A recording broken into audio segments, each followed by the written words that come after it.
দাজ্জাল এখন কোথায় আছে? উত্তর, সে পৃথিবীতেই আছে। কোথায় আছে? পৃথিবীতেই। কোথায় আল্লাহ পাক রেখেছেন আমরা জানি না, সে যে পৃথিবীতেই আছে তার প্রমাণ তামিম দারির একটা হাদিস।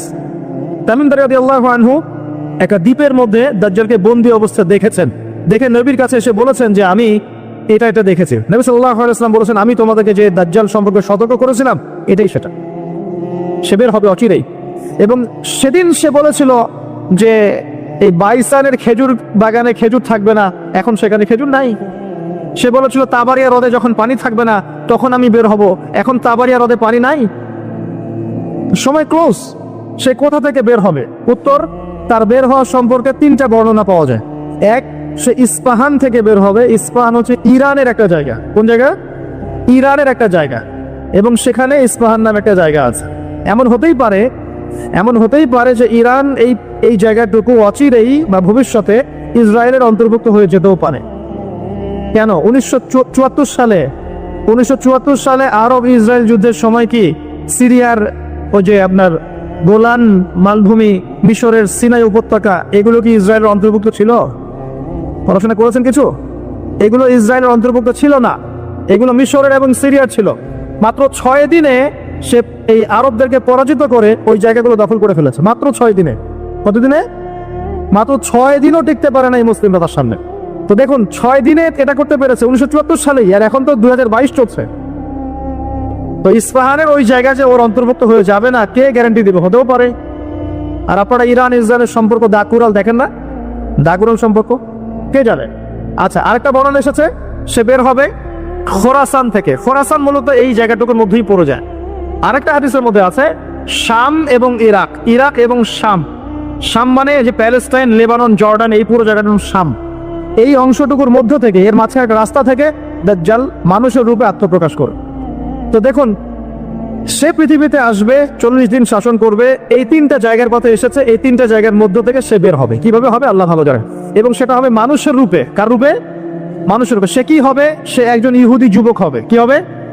সে কোনো খ্রিস্টান হবে না, বুদ্ধিস্ট হবে না, মুসলিম হবে না, সে অন্য কোনো রিলিজন ফলো করবে না। সে একজন ইহুদি যুবক হবে, যার চুলগুলো হবে কার্লি, মানে কোকরান। কি হবে? চুলগুলো কোকরান। তার ফিজিক্যাল স্ট্রাকচার খুব শক্ত হবে, মানে স্ট্রংলি বিল্ড, খুব শক্তিশালী। এখন নবীজি বলছেন সে কাদেরকে নিয়ে বিশ্ব শাসন করবে? উত্তর, সে জিউসদেরকে নিয়ে বিশ্ব শাসন করবে। কাদেরকে নিয়ে? জিউস কারা?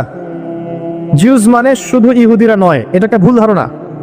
ইহুদিদের মধ্যে এমন অনেক অর্থোডক্স ইহুদি আছে যারা প্যালেস্টাইনিদের অধিকারের পক্ষে কথা বলে, এমনও কিছু ইহুদি আছে। তাই সব ইহুদিকে আপনি খারাপ বলতে পারবেন না, কথা বুঝতে পারছেন? কিন্তু তাদের মধ্যে একটা দল আছে যাদেরকে আমরা বলি জায়োনিস্ট। তারা পশ্চিমাদের সাথে অ্যালায়েন্স করে সারা বিশ্বটাকে শাসন করছে আর কি। এই জায়োনিস্টরাই ইনশাআল্লাহ তাআলা, এটা আমার কনসেপ্ট, আমার গবেষণা, এরাই মসিহুদ দাজ্জালকে ফলো করবে ইনশাআল্লাহ, এবং তাদেরকে নিয়ে সে পুরো ওয়ার্ল্ডটাকে শাসন করবে।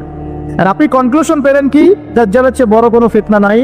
সে মানুষের রূপে এখনো বের হয় নাই, কিন্তু পৃথিবীতে আছে, বের হবে। কোন কোন জায়গা থেকে তাও বলে দিলাম। পৃথিবীতে এসে সে কি করবে? এই ম্যাসাকার করবে, এবং সে তার অনুসারীদেরকে জান্নাত দিবে, যারা ফলো করবে না ওদেরকে ধ্বংস করে ফেলবে। এবং সে কাদেরকে নিয়ে শাসন করবে এটাও আপনাকে দেখিয়ে দিলাম।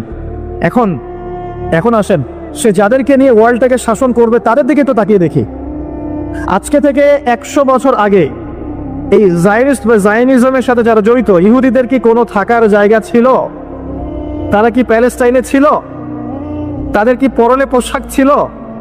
তারা কি সেখান থেকে প্যালেস্টাইনিদেরকে বহিষ্কার করতে পেরেছিল? 100 বছর না, আমি আপনাকে 2000 বছরের কথা বলছি। কত বছর? 2000 বছর পর্যন্ত তারা সেখানে প্রবেশ করতে পারে নাই।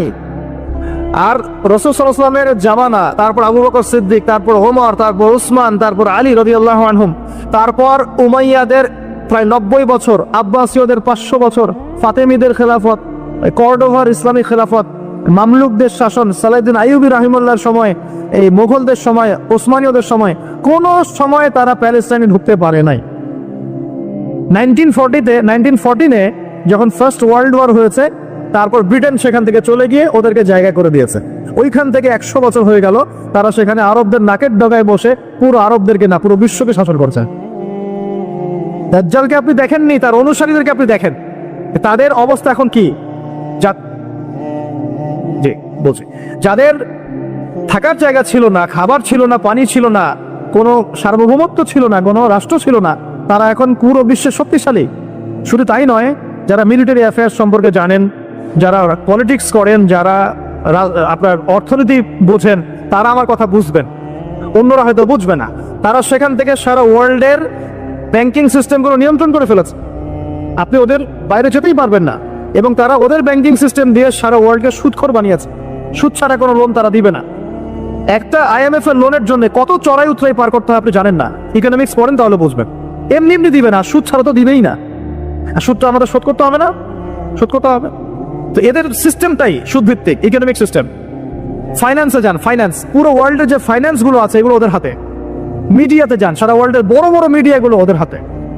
আপনি পলিটিক্যাল দর্শনগুলোতে যান, পুরো ওয়ার্ল্ডে যে পলিটিক্যাল সিস্টেমগুলো চলছে এগুলো লঞ্চ ওরাই করেছে। খিলাফা নাই, ওই যে খলিফা খিলাফা এটা বাদ, এখন ওদের দর্শনগুলো চলছে। তারপরে কি? অস্ত্র শস্ত্রের দিকে যান, অস্ত্র শস্ত্র, সারা বিশ্বে যত মারণাস্ত্র, নিউক্লিয়ার ওয়েপেন্স এবং থার্মো নিউক্লিয়ার ওয়েপেন্স সবকিছু এখন ওদের কাছে। কয়টা মুসলিম কান্ট্রির কাছে নিউক্লিয়ার ওয়েপেন্স আছে বলেন? কয়টা মুসলিম কান্ট্রির কাছে আকাশ প্রতিরক্ষার ব্যবস্থা আছে, মিসাইলস আছে? উত্তর কোরিয়ার কাছে থাকলেও দেখা যায় যে তুরস্কের কাছে নাই। দেখবেন যে কি বলবো, চায়না, রাশিয়া ওদের কাছে থাকলেও আমাদের আরব কান্ট্রির কাছে নাই। তো দেখেন, ওয়ার্ল্ডকে এই জায়গা থেকে বলছেন বিশৃঙ্খলা করে না। দাজ্জালকে যদি বিশ্ব শাসন করতে হয়, আপনাকে যদি বিশ্ব শাসন করতে হয়, আমাকে যদি বিশ্ব শাসন করতে হয়, তাহলে আমাকে বিশ্বের মিডিয়া, প্রযুক্তি, ফাইন্যান্স, ইকোনমিক্স, পলিটিক্স নিয়ন্ত্রণ করতে হবে কি হবে না? সহজ কথা বলেন, হবে কি হবে না? হবে না? আপনার যদি ইকোনমিক কোনো পাওয়ার না থাকে, ডমিনেন্স না থাকে, আপনি কি সারা ওয়ার্ল্ডের ইকোনমি নিয়ন্ত্রণ করতে পারবেন? শ্রীলঙ্কা কি পারবে সারা বিশ্বের ইকোনমি নিয়ন্ত্রণ করতে? পারবে? বাট USA পারে, কারণ ডলার। কারণ কি? ডলার। বুঝতে পারছেন কথা?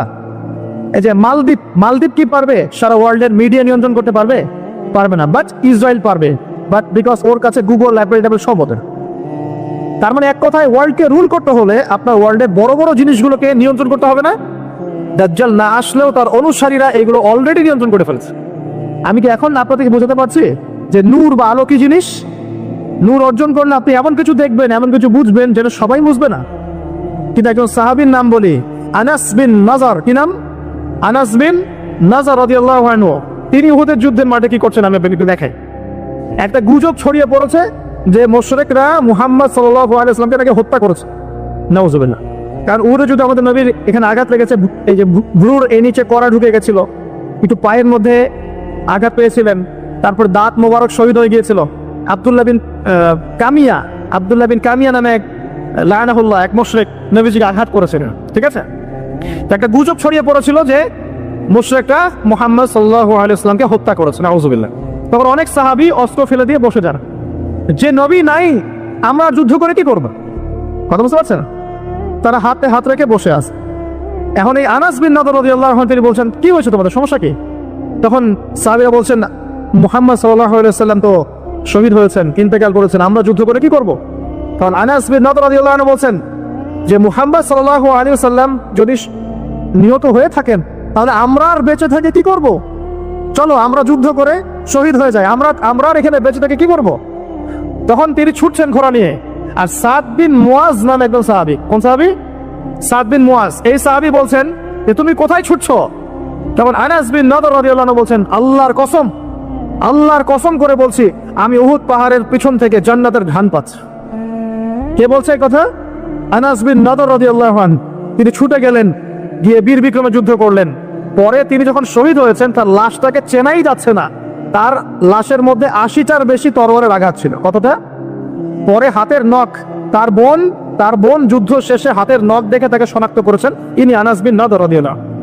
সবাই সবকিছু দেখবে না, সবাই সবকিছু শুনবে না। আল্লাহ পাক যাদেরকে নূর দিবেন আল্লাহর পক্ষ থেকে, তারা অনেক কিছুই দেখবে যেটা অন্যরা বুঝতে পারবে না। এখন আমি দেখালাম, সে সশরীরে এখনো বের হয় নাই, তাতে কি হয়েছে? তার অনুসারীরা কিন্তু সারা ওয়ার্ল্ডে এখন শক্তিশালী হয়ে গেছে। এবং এটা বিশ্বে প্রথমবারই হয়েছে, এর আগে কখনো হয়নি এমনটা।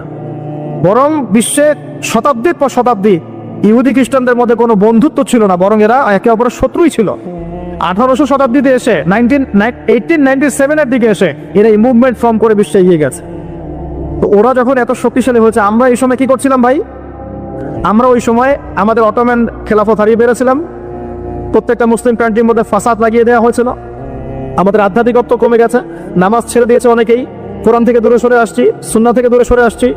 হ্যাঁ, ইখতিলাফি মাসআলাগুলো কিনা আমরা আপোষে তর্কে লিপ্ত আছি, পলিটিক্যালি এবং ধর্মতাত্ত্বিকভাবে আমরা একে অপরের সাথে লড়াই করছি। আমরা আমাদের অরিজিনাল এনিমিদেরকে ফাইন্ড আউট করতে এখনো পারি নাই। আমরা আমাদের জীবনের লক্ষ্যটাই অনেকে বুঝতে পারি না, কি কারণে আমরা পৃথিবীতে এসেছি। তো শুধু হালুয়া রুটি আর শ্যামাই খেলে কি হবে? ওয়ার্ল্ড অ্যাফেয়ার্সটা বুঝতে হবে, কোরআন সুন্নাহ দিয়ে আমাকে ডিল করতে হবে। এখন প্রশ্ন হচ্ছে, এই বিষয়টা কি চিরস্থায়ী হবে? উত্তর না। মুসলিমদের উপরে যে ডমিনেন্স এবং আমাদের ব্যাকফুট চলে আসা, এটা কিন্তু চিরস্থায়ী হবে না ইনশাআল্লাহ তাআলা। ইনশাআল্লাহ তাআলা অচিরে আল্লাহ রাব্বুল আলামিন মুসলিমদের এই দুরবস্থাগুলো কাটিয়ে ফেলবেন ইনশাআল্লাহ। মুসলিমদেরকে আল্লাহ পাক ইমামুল মাহদীর নেতৃত্ব দিবেন, ঈসা ইবনে মারইয়ামকে আল্লাহ পাক আবার পাঠাবেন এবং তাদের হাতে আবারও ইনশাআল্লাহ তাআলা এই প্যালেস্টাইন মুক্ত হবে ইনশাআল্লাহ। শুধু তাই নয়, সেখান থেকে নবী ঈসা ইবনে মারইয়াম সারা বিশ্বে ইসলাম প্রতিষ্ঠা করবেন ইনশাআল্লাহ। যারা তাকে মেনে নিবে তারাও সম্মানিত হবে, যারা ইসলামকে মেনে নিবে সম্মানিত হবে, কোরআনকে মেনে নিবে সম্মানিত হবে, সুন্নাহকে মানবে সম্মানিত হবে ইনশাআল্লাহ। যারা মেনে নিবে আল্লাহ পাক তাদেরকে সম্মানিত করবেন ইনশাআল্লাহ, আর যারা মানবে না আল্লাহ পাক তাদেরকে সরিয়ে দিবেন। আল্লাহর আযাব গজব আসলে কেউ পার পাবে না ইনশাআল্লাহ। এরপর কি? এরপর মানুষ আবারও খারাপ হওয়া শুরু করবে এবং সেই খারাপ মানুষদের সামনেই কিয়ামত হয়ে যাবে। প্রিয় ভাইয়েরা, কোরআন এবং হাদিস পড়ুন এবং বুঝুন। আমাদের করণীয় কতটুকু? আমাদের করণীয় ফিক্স করে নেন। আমাদের করণীয় 1 নম্বর জ্ঞান অর্জন করা। জ্ঞান নাই, কিছুই করতে পারবো না। আর শুধু একমুখী শিক্ষা যথেষ্ট নয়, আমাদেরকে জেনারেল শিক্ষা অর্জন করতে হবে, ইসলামিক শিক্ষা অর্জন করতে হবে। দুটাকে কম্বিনেশন করে ওয়ার্ল্ডকে ডিল করতে হবে, আদারওয়াইজ সম্ভব না। 2 নম্বর আমল করতে হবে, শুধু জ্ঞান যথেষ্ট নয়, আমলের প্রয়োজন আছে, জানা অনুযায়ী আমলের প্রয়োজন আছে। 3 নম্বর রিজিকগুলো হালাল করতে হবে, হারাম রিজিকে যাওয়া যাবে না। 4 পারিবারিক আদর্শগুলো সুন্দর করতে হবে, পারিবারিক আদর্শগুলো ঠিক করেন, ইনশাআল্লাহ ইসলাম সমাজে প্রতিষ্ঠা হবে। আমর বিল মারুফ নাহি আনিল মুনকারের কাজ করতে হবে, সৎ কাজের আদেশ করতে হবে, অসৎ কাজে নিষেধ করতে হবে। 6 নম্বর মধ্যম পন্থা অবলম্বন করতে হবে, শৈথিলতাবাদী হবেন না, চরম পন্থার দিকে যাবেন না। আমি সতর্ক করছি যুবকদেরকে, ইসলামের নামে কোনো চরম পন্থার দিকে যাবে না। কারণ এতে করে যেটা হয়, একটা শান্তি শৃঙ্খলা স্থিতিশীলতাপূর্ণ রাষ্ট্রের মধ্যে ফাসাদ সৃষ্টি হয়ে যায়। এতে করে ইসলামের শত্রুরা সুযোগ নেওয়ার সুযোগ পেয়ে যাবে। আর প্রয়োজন হচ্ছে আমাদের যে প্রতিভা আল্লাহ পাক দিয়েছেন, জান মাল সময় শ্রম কথা কলম অ্যাসোসিয়েশন যেটাই হোক, যতটুকু প্রতিভা আল্লাহ পাক দিয়েছেন এটা দিয়ে ইসলামকে এগিয়ে নেওয়ার চেষ্টা করতে হবে। আপনি লিখতে পারেন লিখেন, বলতে পারেন বলেন, আপনি অ্যাসোসিয়েশন ভালো বোঝেন, একটা ফাউন্ডেশন করেন, সমাজ কল্যাণমূলক কাজ করেন, এতিমদের জন্য কিছু করেন, বিধবাদের জন্য কিছু করেন, একটা মসজিদ মাদ্রাসা করেন, একটা ভালো স্কুল কলেজ করেন, এমন কিছু করেন যেটা নিয়ে আপনি ইসলামের কল্যাণে আল্লাহর কাছে আপনার দলিল পেশ করতে পারেন যে আমি দুনিয়াতে থেকে আল্লাহ তোমার দিনের জন্য এতটুকু করে আসতে পেরেছি।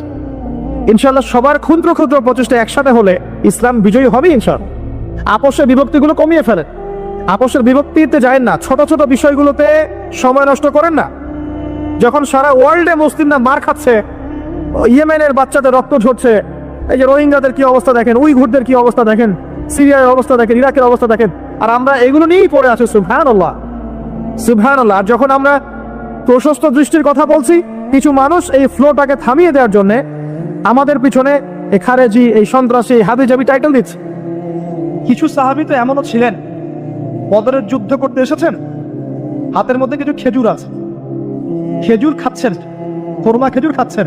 তখন নবী সাল্লাল্লাহু আলাইহি ওয়াসাল্লাম দাঁড়িয়ে ভাষণ দিচ্ছেন যে ওয়াসাবিকু ইলা মাগফিরাতিম মির রাব্বিকুম ওয়া জান্নাহ, ওই যে আয়াতটা আছে, তোমরা এগিয়ে চলো তোমাদের রবের ক্ষমার দিকে এবং জান্নাতের দিকে। আরদুহা কাআরদিস সামাই ওয়াল আরদ, যার প্রশস্ততা আসমান এবং জমিনের সমান। সাহাবী খেজুর খেতে খেতে খেজুরটা ফেলে দিলেন। আরেকজন সাহাবী জিজ্ঞাসা করলেন যে খেজুরটা ফেলে দিলেন কেন? তিনি বলছেন এই খেজুরগুলো খেতে অনেক সময় লেগে যাবে। নবী সাল্লাল্লাহু আলাইহি ওয়াসাল্লাম এমন কথা বলেছেন, এটা শোনার পরে আমি আর 1 সেকেন্ড নষ্ট করতে যাচ্ছি না।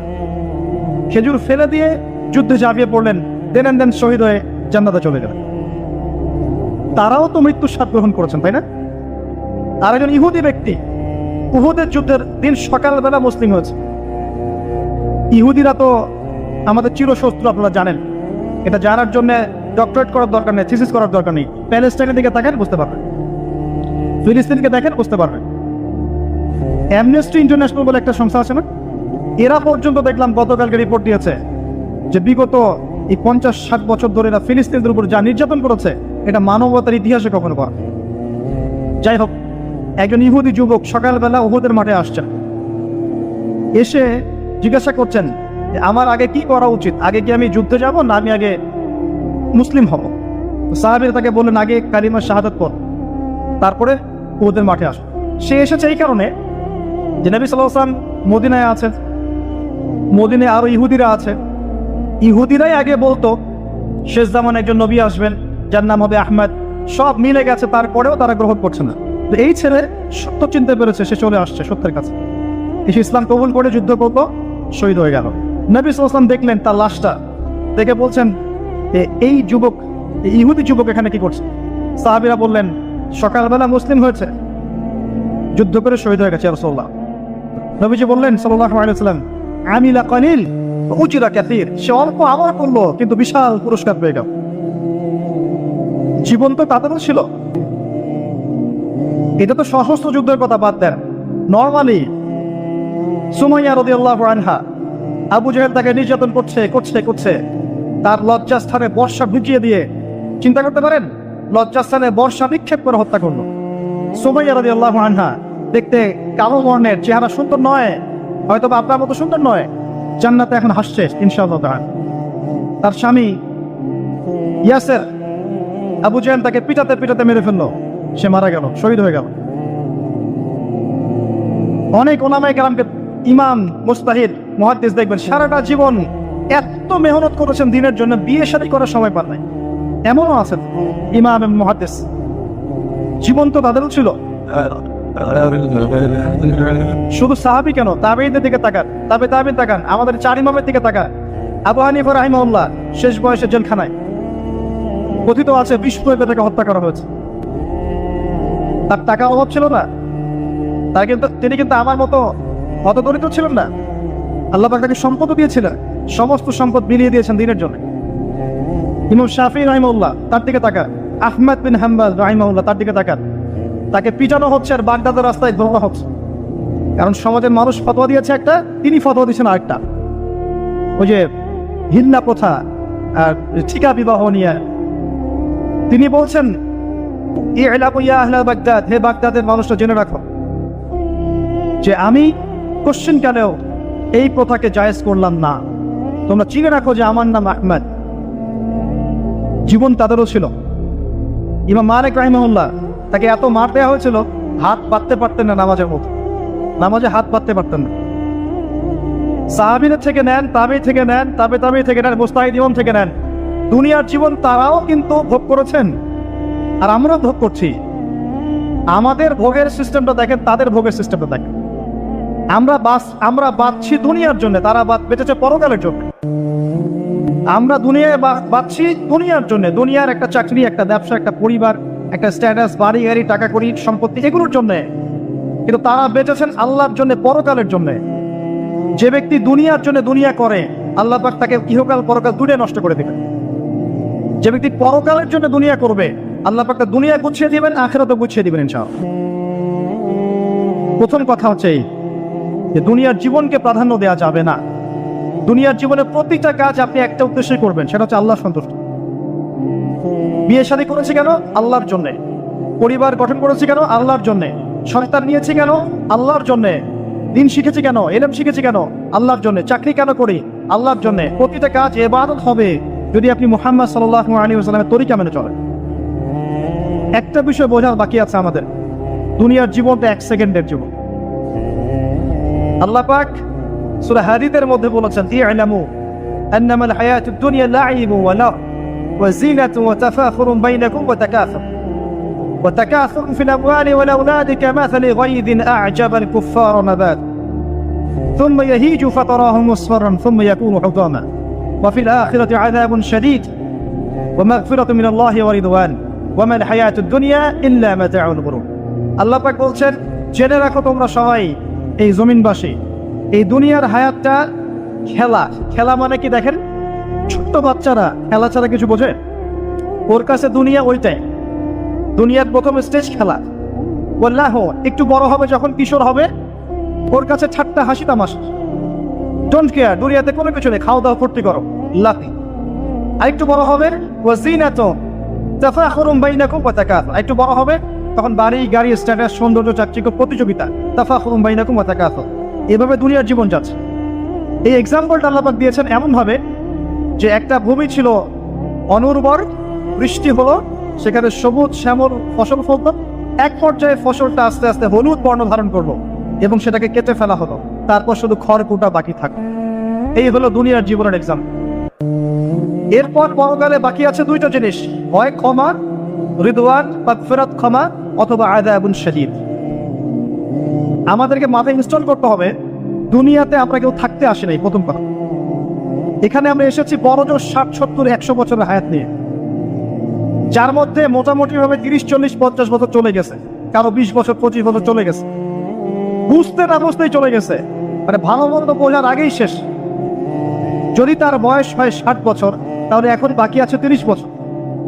এই ব্যক্তি যদি ঠান্ডা মাথায় রাতের বেলা চিন্তা করে, এই 30 বছর যে আমার চলে গেছে, আমার অ্যাপ্রক্সিমেটলি 30 বছর বাকি আছে।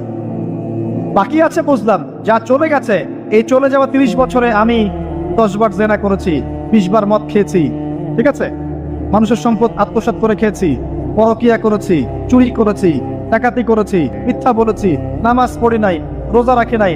আমরা প্রত্যেকে যদি আমলনামা ঘাটি আজকে রাত্রে, এরকম একটা লিস্ট আমরা তৈরি করতে পারবো। আজকে রাত্রে বাসায় ফিরে গিয়ে প্রত্যেকে যদি একটা আমলনামা ঘাটতে চাই, চোখ বন্ধ করে চিন্তা করি যে এই 30 বছর আমি কি কি করেছি, দেখবেন আপনি জেনার পাপ পাবেন, মাদকের পাপ পাবেন, অন্যের সম্পদ আত্মসাতের পাপ পাবেন, নামাজ না পড়ার পাপ পাবেন, রোজা রাখেন নাই, যাকাত দেন নাই, কোনো কোনো ক্ষেত্রে মিথ্যা বলেছেন, প্রতারণা করেছেন, মানুষের সম্পদ লুটে পুটে খেয়েছেন, অনেক কিছু করেছেন। কিন্তু আমাদের চলাফেরা দেখলে মনে হয় যে আমরা কোনো পাপ করিনি। এই জায়গায় ঠান্ডা মাথা চিন্তা করে আপনি দেখবেন পাপ দুই রকম। কয় রকম? দুই রকম। আপনি দেখবেন আল্লাহর সাথে জড়িত কিছু পাপ পাবেন, নামাজ পড়েন নাই, রোজা রাখেন নাই, মিথ্যা বলেছেন, ইত্যাদি ইত্যাদি। কিছু পাপ পাবেন আল্লাহর সাথে জড়িত, কিছু পাবেন মানুষের সাথে জড়িত। আল্লাহর সাথে জড়িত পাপগুলো ক্ষমা নেওয়া খুব সহজ। ওযু করে এসে 2 রাকাত নামাজ পড়ে চোখের জল ফেলে দিয়ে, চোখের পানি ফেলে দিয়ে আল্লাহর কাছে হাত তুলে খালি যদি বলে আল্লাহুম্মা আনতা রাব্বি, বলেন আল্লাহুম্মা আনতা রাব্বি লা ইলাহা ইল্লা আনতা খলাকতানি আনা আবদুক ওয়া আনা আলা আহদিক ওয়া ওয়া'দিকা মাসতাতা'তু আউযু বিকা মিন শাররি মা সানা'তু আবুউ লাকা বিনি'মাতিকা আলাইয়া ওয়া আবুউ বিযানবি ফাগফিরলি ফাইন্নাহু লা ইয়াগফিরু যুনুবা ইল্লা আনতা।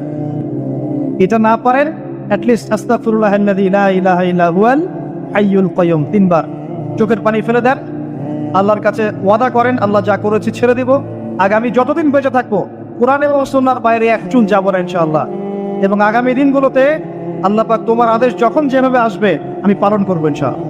যদি আল্লাহ পাক মনের মধ্যে খুলুসিয়াত দেখেন যে তাওবাতান নাসুহা করছে, মন থেকে তওবা করছে, আল্লাহ পাক আপনার সমস্ত গুনাহগুলোকে নেকিতে কনভার্ট করতে পারে। আল্লাহ পাক শুধু গুনাহ মাফ করবেন তা নয়, আল্লাহ পাক গুনাহগুলোকে নেকি দিয়ে পরিবর্তন করতে পারেন। আমি দলিল দিচ্ছি, ইল্লা মান তাবা, সূরা ফুরকান পড়ে দেখেন, তারা ব্যতীত যারা তওবা করলো, ওয়া আমানা ওয়া আমিলা আমালান সালিহা, এবং যারা ঈমান এনেছে এবং সৎ আমল করলো, উলাইকা ইউবাদদিলুল্লাহু সাইয়্যাতিহিম হাসানাত, আল্লাহ পাক এই সব মানুষের গুনাহগুলোকে নেকি দিয়ে পরিবর্তন করে দিবেন ইনশাআল্লাহ। আমাদের নবী মুহাম্মদ সাল্লাল্লাহু আলাইহি ওয়াসাল্লাম দিনে 70 বার, কোন বর্ণনা এসেছে 100 বার তওবা করতেন। 100 বার পড়তেন আস্তাগফিরুল্লাহ ওয়া আতুবু ইলাইহি, আস্তাগফিরুল্লাহ ওয়া আতুবু ইলাইহি। যার আগের কোনো পাপ নাই, পিছনের কোনো পাপ নাই, দিনে 100 বার তওবা করতেন। আমরা একটা রাত এভাবে চিন্তা করেছি যে আমার পাপ কি কি। আজকে রাত্রে গিয়ে চিন্তা করেন, দেখবেন আপনি একটা পাপে পরিপূর্ণ একটা আমলনামা পাবেন। এবার আপনি চিন্তা করেন যে আপনি যদি আগামী 30 বছর বাঁচেন বা 40 বছর বাঁচেন, এই সময়টাকে আপনি কিভাবে মূল্যায়ন করতে চান। প্রথম একটা মূলনীতি বলেছে, দুনিয়ার জীবনকে প্রাধান্য দেয়া যাবে না। ওয়ামা হাদিহিল হায়াতুদ দুনিয়া ইল্লা মাতাউল গুরুর, সম্পূর্ণ মরীচিকা। মরীচিকা দেখেছেন?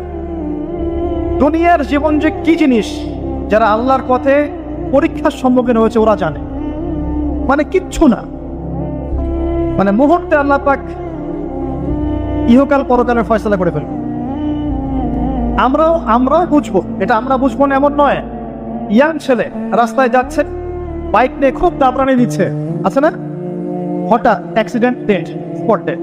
এটা দুনিয়ার জীবন তার।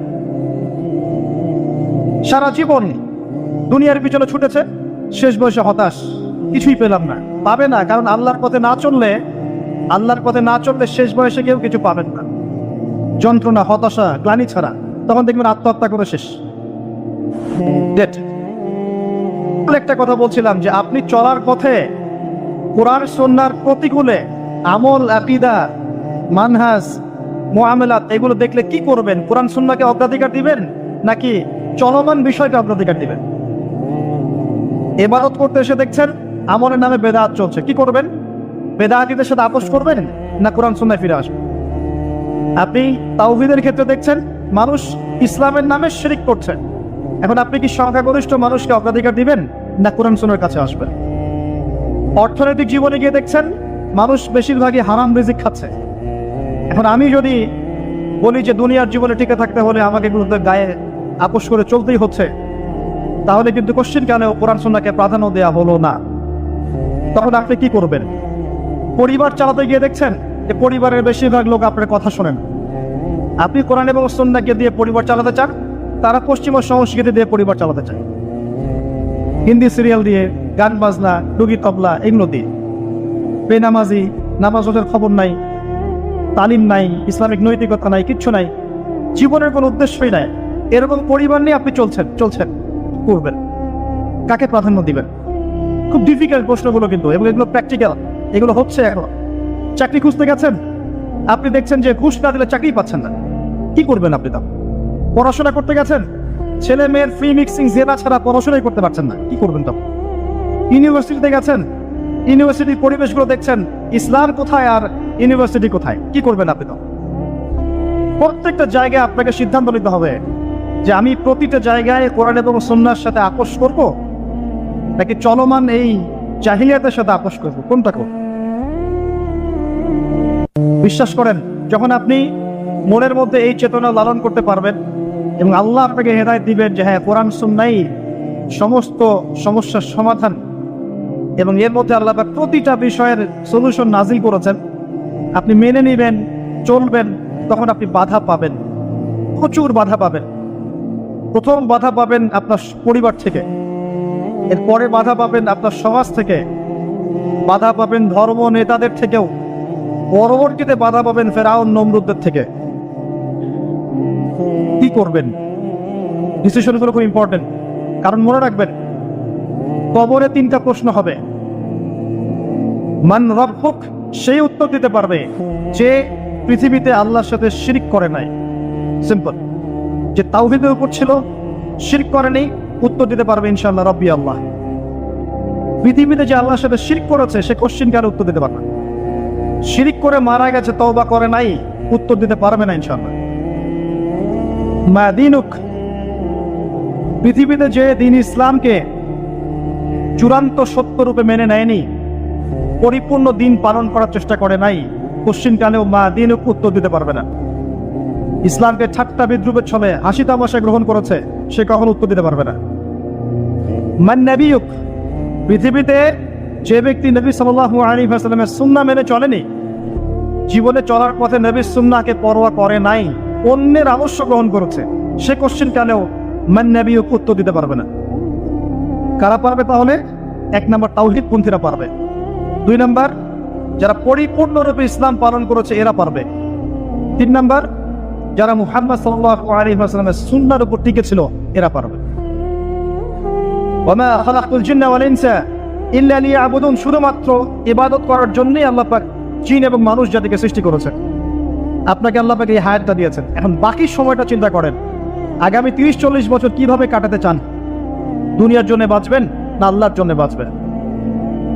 যদি আল্লাহর জন্য বাঁচতে চান, সর্বশেষ হেদায়েত আল কোরআন এবং সর্বশেষ নবী মুহাম্মদ সাল্লাল্লাহু আলাইহি ওয়াসাল্লাম, এর বাইরে কিচ্ছু নাই ভাই। সারা দুনিয়ার মানুষ মিলে যদি বলে যে কোরআন সুন্নাহর মধ্যে আছে সুদ হারাম, কিন্তু সুদ হালাল, হালাল হালাল, কোশ্চিন কালে হালাল হবে না। সারা দুনিয়ার মানুষ একটা মাঠে যদি এসে বলে সুদ হালাল, সুদ ভালো, কোশ্চিন কালে হালাল হয়ে যাবে না, হারামই থেকে যাবে।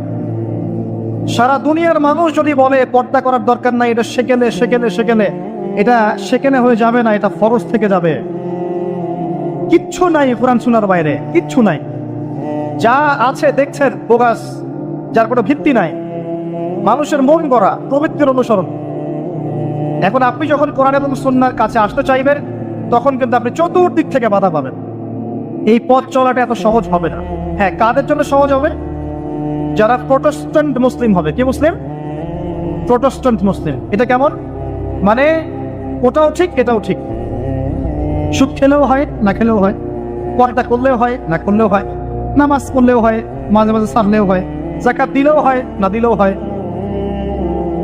মডারেট প্রোটেস্ট্যান্ট মানে কোরআন সুন্নাহয় যা আছে এগুলো খুব কঠিন মনে হয়, একটু মৌলবাদী মনে হয়, এগুলো মানলে তো এই যুগে চলা যায় না, এগুলো ওই যুগের জন্য। এরকম ভরসবে যারা চিন্তা করবে তাদেরকে কষ্ট পেতে হবে না। তারা দেখবেন কষ্ট না করেই দুনিয়ার জীবন কাটিয়ে দিচ্ছে, ওদের কোনো বাধা বিপত্তি আসবে না। আপনি যখন কোরআন সুন্নাহকে আঁকড়ে থাকবেন, কেমন করে আঁকড়ে থাকবেন? মারির দাঁত দিয়ে কামড়ে থাকবেন, নবীজি বলেছেন। মারির দাঁত দিয়ে কামড়াতে বলেছেন, সামনের দাঁত দিয়ে কামড়ালে ছটকে যাবে, টান দিলে ছিঁড়ে যাবে। মারির দাঁতে কামড় দিলে টান দিলে সহজে ছিঁড়বে না। এভাবে থাকলে আপনার বাধা আসবে।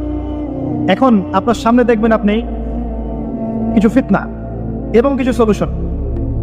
আপনি নিয়াত করেছেন যে আপনার যে গুনাহগুলো হয়েছে এগুলো থেকে আপনি তওবা করবেন ইনশাআল্লাহ।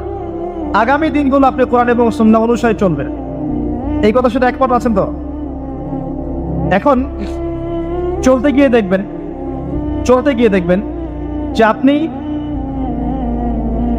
কিছু স্পষ্ট বিষয় দেখতে পারবেন যেগুলোর সাথে আসলে কোরআন সুন্নাহর খুব একটা মিল পাওয়া যাবে না। আপনি দেখবেন স্পষ্ট শিরক করছে মুসলিমরা, আপনি দেখবেন স্পষ্ট বেদাত করছে, আপনি দেখবেন হারাম খাচ্ছে। মুসলিম যুবকরা মাদক, পর্নোগ্রাফি, জেনা, ফিমিক্সিং, আপনার জুয়া, ক্যাসিনো, এই যে আপনার টিকটক প্রজন্ম, এগুলো নিয়ে ব্যস্ত আছে। আপনি স্পষ্ট দেখবেন মেয়েরা বেহায়ের মতো ঘুরে বেড়াচ্ছে। আপনি স্পষ্ট দেখবেন যে আপনি হালালে থাকলে চাকরি পাচ্ছেন না। আপনি স্পষ্ট দেখবেন পরিবারের লোকজন কথা শোনে না। আপনি এমনও দেখবেন ওলামায়ে কেরামের মাঝে ঐক্য নাই, এমন দেখবেন। আপনি এমনও দেখবেন যে মানুষ দিনকে দুনিয়ার বিনিময়ে বিক্রি করে দিচ্ছে। আর এমন দেখবেন যারা আপনার উপরে আছে তারা দিন সম্পর্কে তেমন কোনো জ্ঞান রাখে না। এমন জটিল পরিস্থিতিতে আপনি কি করবেন তখন? এরপরে আপনি যখন বিশ্বের দিকে তাকাবেন তখন দেখবেন বিশ্বের সমস্ত পরাশক্তিরা ঐক্যবদ্ধ ইসলামের বিরুদ্ধে। বিশ্বের সমস্ত বড় বড় পরাশক্তিরা ঐক্যবদ্ধ ইসলামের বিরুদ্ধে। দেখবেন আপনি ইসলামের কোনো খিলাফা নাই, দেখবেন কোনো ইমাম নাই, কোনো আমির নাই, কোনো জামাআ নাই। দেখবেন আপনি সেই রকম সালফে সালেহিনের যুগের মতো শৌর্য ব্যক্তিত্ব, গায়রাত কিছু নেই। মনে হবে যেন আমরা দাসত্বের শৃঙ্খলা আবদ্ধ হয়ে গেছে। তখন আপনি কষ্ট পাবেন মনে মনে। আপনার মধ্যে ইমান থেকে থাকলে আপনি কষ্ট পাবেন, ভিতর থেকে কষ্ট ফিল করবেন। যদি প্যারালাইজড রোগী হয়ে থাকেন তাহলে কষ্ট ফিল করবেন না। চেতনা থাকে দিনের, কষ্ট ফিল করবেন। তখন আপনার স্ট্রাগল শুরু হবে। তখন আল্লাহ যদি আপনাকে বুঝ দেন, আল্লাহ দেখবেন আপনি কি করেন। আপনার মেধা দিয়ে আল্লাহ কি করেন, আপনি কি করেন, আপনার অর্থ দিয়ে আপনি কি করেন, আপনার হায়াতটা দিয়ে আপনি কি করেন, আপনার এই যে জনবল দিয়ে আপনি কি করেন, আল্লাহ আপনাকে যা দিয়েছেন তা দিয়ে আপনি দিনের জন্য কি করছেন, আল্লাহ পাক তখন দেখবেন। এই জায়গায় আমি আপনাকে কিছু সলিউশন বলছি। এটা শুধু আপনাকে বলছি তা নয়, আমি নিজেও এটা ফিল করি, লালন করি। আর আমি এমন কিছু বলবো না যা আমি নিজে আপনার জন্য পছন্দ করি না। যেটা আমি নিজের জন্য পছন্দ করি সেটাই আপনাকে বলবো। প্রথম কথা, এখানে আপনাকে গাইডেন্স দেবে আল কোরআন। এরকম সিচুয়েশনে আপনাকে পথ দেখাবে অনলি আল কোরআন, এরপর নবী সাল্লাল্লাহু আলাইহি ওয়াসাল্লামের হাদিস। এখানে আপনার দায়িত্ব আসবে প্রথমত কোরআন পড়া শিখতে হবে। প্রথম কাজটা কি ভাই? কোরআন পড়া শিখতে হবে, তেলাওয়াত শিখতেই হবে, নিয়মিত তেলাওয়াত করতে হবে। একটা দিন যাবেন আপনার জীবনে যে কোরআন তেলাওয়াত আপনি করেন না, ইনশাআল্লাহ। বেশি থেকে বেশি করবেন, বেশি থেকে বেশি। আমার পরামর্শ হচ্ছে দিনে এক পারা করে করার চেষ্টা করুন। এরপর দায়িত্ব চলে আসবে আপনার কোরআন বোঝা। আপনি কিছু অংশ মুখস্থ করবেন, হিফজ করবেন, অর্থটা বোঝার চেষ্টা করবেন, কোরআনের ভাষাটা শেখার চেষ্টা করবেন। এর সবকিছু আপনি বুঝতে পারবেন না, তখন কি করবেন? আলেম ওলামার কাছে যাবেন, তাদের সোহবতে গিয়ে পড়ে থাকবেন। যে বিষয়টা বুঝতে পারছেন না জিজ্ঞাসা করে জেনে নেবেন। ফাসআলু আহলা যিকরি ইন কুনতুম লা তা'লামুন। এরপর কোরআনের আদেশ নিষেধগুলো আপনি মেনে চলবেন নিজের পরিবারে এবং নিজের অধীনস্থদের মধ্যে। এরপরে আপনি থেমে যাবেন না।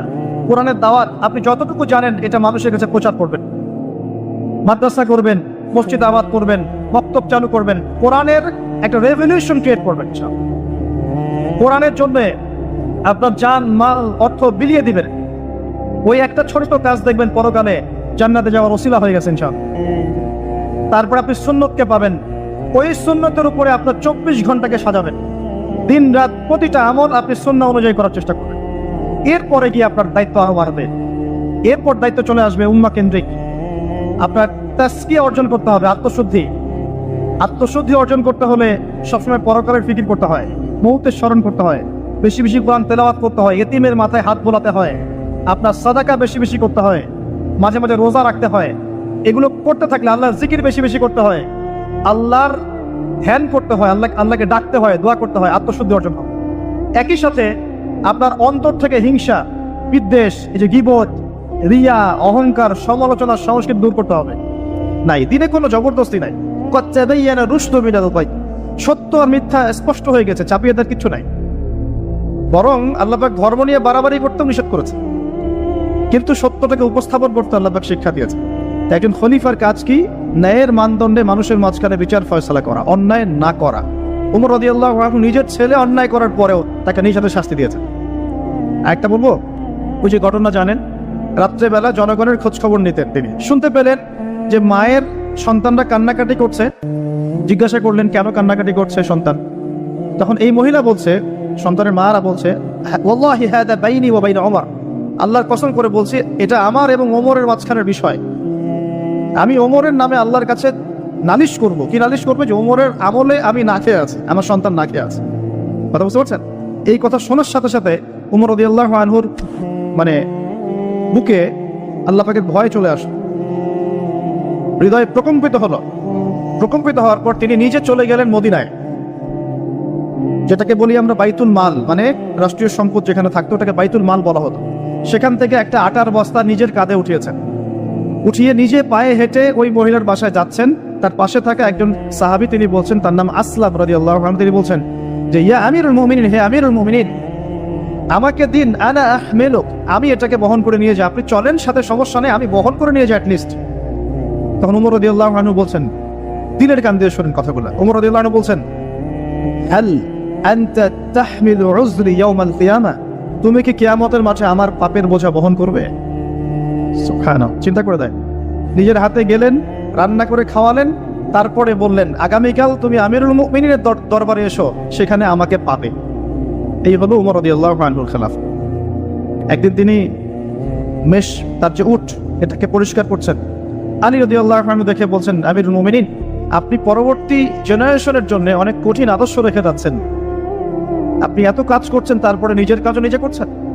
তখন ওমর রাদিয়াল্লাহু আনহু বলছেন, ওয়ালা তালুমুনি ইয়া আবুল হাসান, হে আবুল হাসান, আমাকে এভাবে বিব্রত করো না, কারণ আমি ভয় করি যে আমি যে অর্ধবিশ্ব শাসন করছি, তারপরে আমি ভয় করি যে আমার এই শাসনের আন্ডারে যদি একটা রাখালও না খেয়ে মারা যায়, আমি ভয় করি আল্লাহ এই জন্য আমাকে জবাবদিহি করাবে।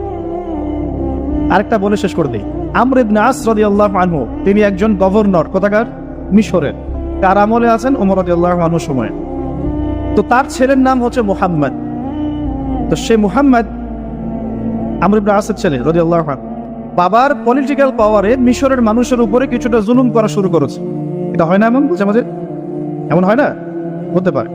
তো এখন ওই মিশরের কিপ্তি এক লোক যার উপর জুলুম করেছে, এই ভদ্রলোক এসে ওমর রাদিয়াল্লাহু আনহুকে নালিশ করছে যে আপনার নিযুক্ত এই গভর্নরের ছেলে আমাকে জুলুম করেছে। এবার ওমর রাদিয়াল্লাহু আনহু চিঠি লিখে পাঠালেন যে বাবা এবং ছেলে দুজনকে মদিনায় নিয়ে আসো। দুজনকে মদিনায় নিয়ে আসা হলো। আনার পরে ওই কিপ্তিকে ডাকা হচ্ছে, আইনাল কিপ্তি, কিপ্তি কোথায়? কিপ্তি আসলো, এসে বলছে, এই যে আমি আমিরুল মুমিনিন।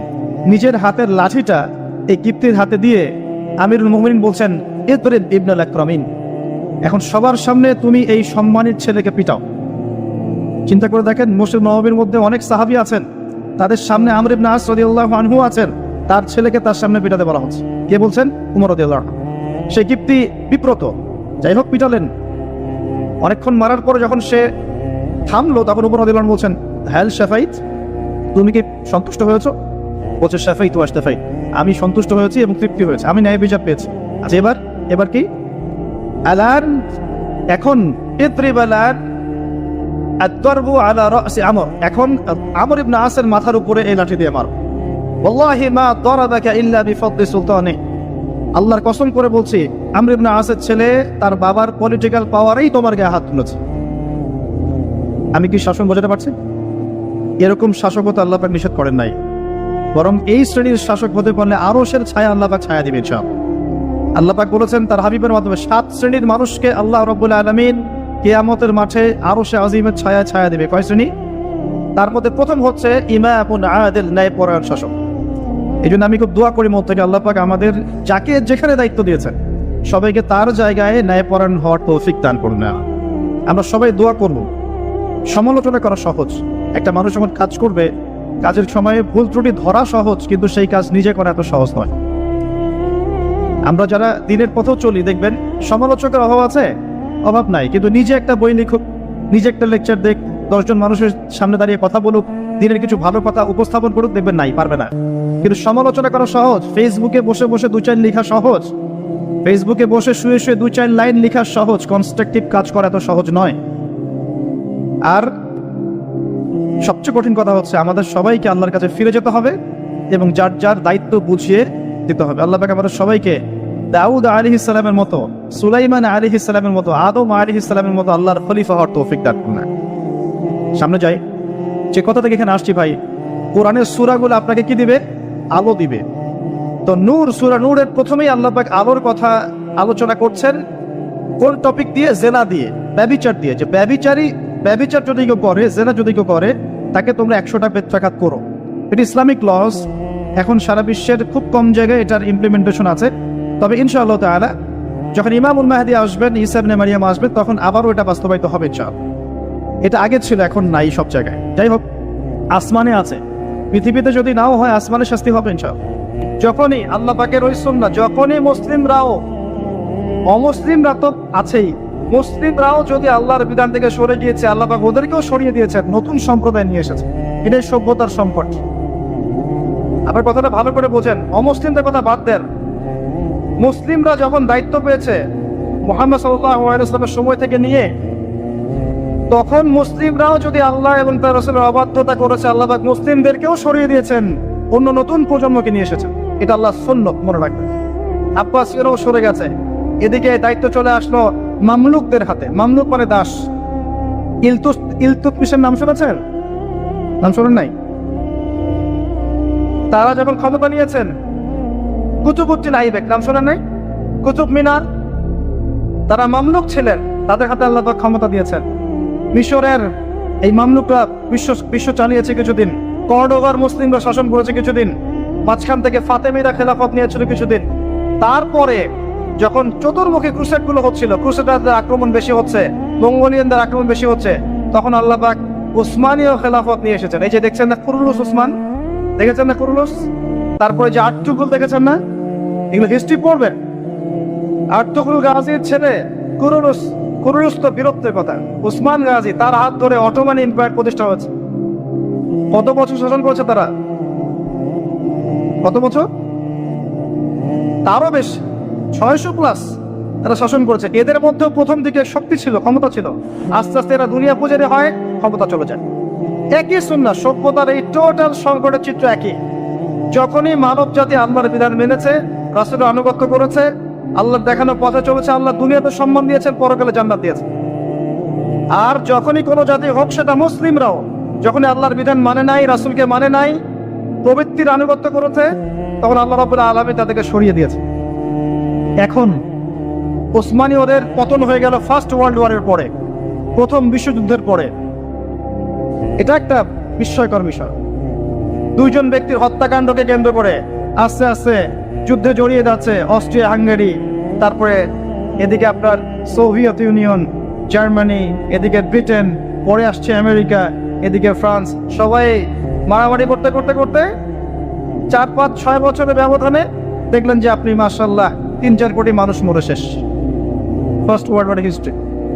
আবার ওই একই চেতনা থেকেই হিটলার চিন্তা করছিল যে আমার হারানো জায়গাগুলো ফিরে পেতে হবে। একটা এক্সট্রিম জাতীয়তাবাদের চেতনায় সে পরবর্তীতে আবার জার্মানদেরকে ঐক্যবদ্ধ করতে থাকে। অভ্যন্তরীণ বিষয়গুলোকে ডিল করার পরে সে যখন পলিটিক্যাল ক্ষমতায় যায়, সে তখন ওই হারানো জায়গাগুলো ফিরে পাওয়ার চেষ্টা করতে থাকে, সামরিক বাহিনী শক্তিশালী করতে থাকে। এক পর্যায়ে পোল্যান্ডকে আক্রমণ করাকে কেন্দ্র করে ব্রিটেন এবং এই ফ্রান্স এর সাথে আবার জার্মানির কলিশন শুরু হয়ে যায় দ্বিতীয় বিশ্বযুদ্ধ। দ্বিতীয় বিশ্বযুদ্ধ হতে হতে এক পর্যায়ে আমেরিকা জয়েন করে, এদিকে জাপান জয়েন করে, আস্তে আস্তে অটোম্যানরাও জড়িয়ে পড়ে। এই যে অটোম্যানরা, তার আগেও তারা জড়িয়েছে আপনার ফার্স্ট ওয়ার্ল্ড ওয়ারে। তারা ফার্স্ট ওয়ার্ল্ড ওয়ারেই জড়িয়েছে, সেকেন্ডটাতে আসলে ওদের তেমন প্রস্তুত ছিল না। আস্তে আস্তে জড়িয়ে পড়তে পড়তে ওই যে হিরোশিমা নাগাসাকির বোমাবাজি দিয়ে যুদ্ধ শেষ হয়, সারেন্ডার করে। শুরু কোথায় শেষ কোথায়, বিশ্ব দেখলো কিভাবে মানুষ মরলো। আমাদের আলামত ছিল এগুলো, বেশি বেশি মানুষ মারা যাবে, মানুষ জানবে না কি কারণে মারা হচ্ছে আমাকে, আর হত্যাকারীও জানবে না কেন মারছে আমি তাকে। এটাতে আরো প্রায় 7-8 কোটি মানুষ মরে শেষ। আর সামনে আপনাদের অপেক্ষা করছে ইনশাআল্লাহ তাআলা আরেকটা ওয়ার্ল্ড ওয়ার, যেটা হবে ইনশাআল্লাহ আল্লাহু আ'লাম বিস-সাওয়াব, যেটা হবে নিউক্লিয়ার ওয়ার। যার ব্যাপারে হাদিসে এসেছে ইরাকের ফোরাতের সোনাকে কেন্দ্র করে যুদ্ধটা হবে, যেখানে 99% কমব্যাটেন্ট মারা যাবে। প্রতি 100 জনের মধ্যে 99 জন যোদ্ধা এখানে মারা যাবে, 99%। আর ঢাল তলোয়ার দিয়ে যুদ্ধ করলে 99% মানুষ মারা যায়। নিঃসন্দেহে এখানে এমন কোন ওয়েপন্স থাকতে হবে যেটা ম্যাস ডিস্ট্রাকটিভ, নিউক্লিয়ার ওয়েপন্স থাকতে হবে, যেটার সামনে বিশ্ব দাঁড়িয়ে আছে। তবে এই পুরো ঘটনায়, এই অটোম্যানদের পতনের পর থেকে, ফার্স্ট ওয়ার্ল্ড ওয়ারে যখন তারা পতন হয়ে গেল, তারপর থেকে ওয়ার্ল্ডকে রুল করা শুরু করে দিল বড় বড় কিছু পরাশক্তি। যেমন প্রথমে কিছুদিন রুল করেছিল জার্মানি, তারপরে ব্রিটেন, তারপরে আমেরিকা, এখন রুল করতে যাচ্ছে ইসরায়েল। আস্তে আস্তে আস্তে আস্তে সভ্যতা এগিয়ে যাচ্ছে। এবং এই সময় এসে নবী সাল্লাল্লাহু আলাইহি ওয়াসাল্লাম অসংখ্য ফিতনার কথা আপনাকে বলে গেছেন। এই সময়টা আপনি পার করবেন, মানুষ সকালে মুমিন থাকবে, বিকেলে কাফের হয়ে যাবে, বিকেলে মুমিন থাকবে, সকালে কাফের হয়ে যাবে। নগ্নতা বাড়বে, সেনা বাড়বে, ধর্ষণ বাড়বে, হত্যা বাড়বে, পারিবারিক মূল্যবোধের অবক্ষয় ঘটবে। পিতাকে সন্তান হত্যা করবে, সন্তান মাকে হত্যা করবে, ভাই ভাইকে হত্যা করবে, ভাই বোনকে হত্যা করবে, ম্যাসাকার অবস্থা হবে। যত দিন যাবে নবীজি বলেছেন আস্তে আস্তে মানুষের এই ফিতনাগুলো বাড়তে থাকবে। মেয়েদের সংখ্যা বাড়বে, ছেলেরা কমে যাবে, সময় সংক্ষিপ্ত হবে, বেশি বেশি ভূমিকম্প হবে, মহামারী, দুর্যোগ, বন্যা, জলোচ্ছ্বাস বাড়তে থাকবে, পৃথিবীতে কলুষণ বাড়তে থাকবে। যতদিন যাবে সভ্যতা এভাবে সংকটময় অবস্থা দিকে যেতে থাকবে, এবং এমন একটা অবস্থায় গিয়ে দাঁড়াবে যে ওয়ার্ল্ডটা দুভাগে বিভক্ত হয়ে যাবে, এক ভাগ মুসলিমদের, আরেকবার অমুসলিমদের। আর আল্লাহ পাক তাদের মাঝে কলুষণ লাগিয়ে দিবেন, এবং এর মধ্য দিয়ে আল্লাহ পাক সভ্যতাগুলোকে ধ্বংস করে দিবেন ইনশাআল্লাহ আযজা ওয়া জাল। যারা জিওপলিটিক্স বোঝে না, ওদেরকে গিয়ে বলবেন যে ইউক্রেন রাশিয়ার বিষয়টা কি, তারা বলবে ইউক্রেনের উপর আল্লাহর গজব পড়েছে, ব্যাস, দ্যাটস অল। এই পুরো বিষয়গুলোর পিছনে যে একজন কনকার্ডিন আছে, এটা তো তারা তাদের ইনসাইটে দেখতে পাচ্ছে না। ফার্স্ট ওয়ার্ল্ড ওয়ারের পরে সবার ক্ষতি হয়েছে, একটা রাষ্ট্রের লাভ হয়েছে। কে তারা? যাদের কোনো ল্যান্ড ছিল না, 2000 বছর উদ্বাস্তুর মতো ঘুরেছে। প্রথম বিশ্বযুদ্ধের পরে এই ওয়ার্ল্ডের সিম্পেথি নিয়ে জেরুজালেম দখল করে ফেলেছে। আমাদের বাদেরকে, বোনদেরকে নির্বিচারে হত্যা করেছে, ধর্ষণ করেছে, ভাইদেরকে বের করে দিয়েছে, আমাদের জমি তারা দখল করে নিয়েছে। ব্যাপারটা অনেকটা এমন যে আমার ঘরে একটা মেহমান এসেছে, দরজা নক করছে, আমি দরজা খুলে দিলাম, বললাম আসেন ভিতরে বসেন, নাস্তা করেন, চা খান। তারপরে সে জোর করে আমাকেই বের করে দিল, দিয়ে দরজা বন্ধ করে দিল। দরজা বন্ধ করে দিয়ে আমি এখন দরজা বাইরে থেকে নক করছি।